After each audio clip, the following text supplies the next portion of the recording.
In this video, I'm going to be discussing the reverse for smoother video option.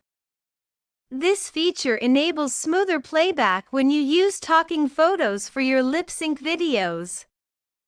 It doesn't apply if you're not creating a video with speaking. What this does is create smoother clips with less noticeable cuts. However, you can disable it in cases where reverse motion looks obvious, such as when someone is walking. For example, we had this lady in a red dress just standing and waving.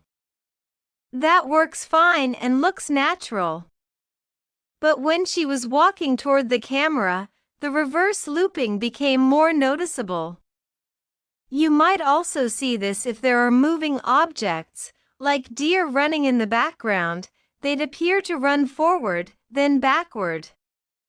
That's why we provide an option to disable the reverse effect whenever needed.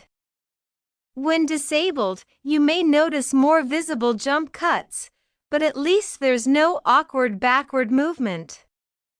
We're continuously improving this feature to make clips more seamless and natural in the future. That's it for now. Thanks for watching.